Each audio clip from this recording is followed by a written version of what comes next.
Welcome, welcome, welcome, my magical friends. Welcome back to Magic with SoulBride. Merry meet to you all. I'm so glad you're here. I'm finally back with another video, and I'm here to help my buyers and maybe some other people with a cute little convenient trick to properly store and use your long ritual matches. So it's super easy. This is what I'm talking about here. If you bought a large or medium kit from me from my Etsy shop, SoulBride Kits and Tools, then you have received a box of long ritual matches, and that is these. So what I've done is I have melted the wax out of one of these tall candles here, which you can get anywhere, dollar stores, grocery stores, they're everywhere. And then I took the striker off the box and prettied it up a little bit. I put it on here with packing tape. Glue's not going to work because it's such a round surface. But be crafty. Come up with however you think is best.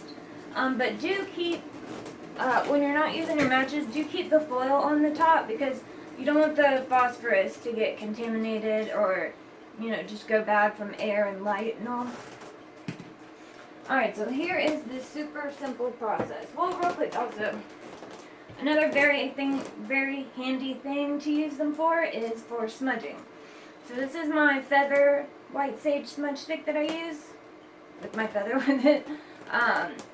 When you have your white sage, or when you have any smudge stick going, you got that good hot ember on the end of it, and when you're ready to put it out, you don't want to smush your smudge stick. You don't want to make it all, smushed up and ugly. Nobody wants that. So you can just take your lit smudge stick, drop it down in that cylinder, and it will be suffocated, and it will go out safely, and it will be harm to none, including your smudge stick. So it's a really good thing for that. Alright, so the way we get this empty cylinder is we take a candle. I'm going to pour some of my full moon water into a small pot, like so. And you don't have to fill it up. You don't have to get it really hot, really deep. Just about up to here or so. And then you pop her in. It's going to take a little bit of time. You want to have something to put the candle wax in. Do not, and I repeat, do not pour hot wax down the sink. I'm going to say it again.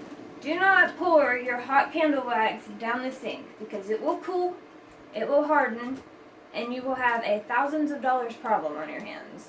So do not pour your hot candle wax down the sink. Find a container to put it in and dispose of it properly. That's why I have this jar. I melt candles all the time. I'm very crafty. I do a lot of different stuff. So I have this big jar that I use.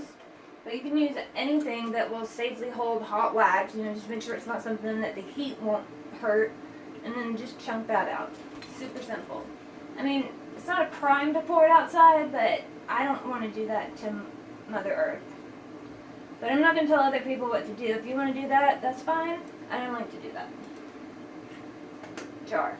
So, got this in here. It's going to take some time to melt. When it's melted enough, I'll take my handy hemostat. I'll grab that by the wick. I'll pull that out. I'll pour the rest of the candle wax down into the jar. Get it out as much out as I can. Go to the sink then once I've poured out all of the hot wax. So then you take, once you've gotten all the hot wax out of it, you've poured out, gotten as much out as you can, you take it to the sink, you get the hot water going, not cold water, or makes a mess. You want to get the hot water going and swish it around in there real good, get all that hot wax out, and then take paper towels, and you want to use quite a few, it's kind of tall, and wipe the rest of that residue, that wax residue out of there. And then you've got a nice sparkling, shiny new glass cylinder with endless possibilities. So take all this information, make it yours, and go do beautiful, magical things. See you next time.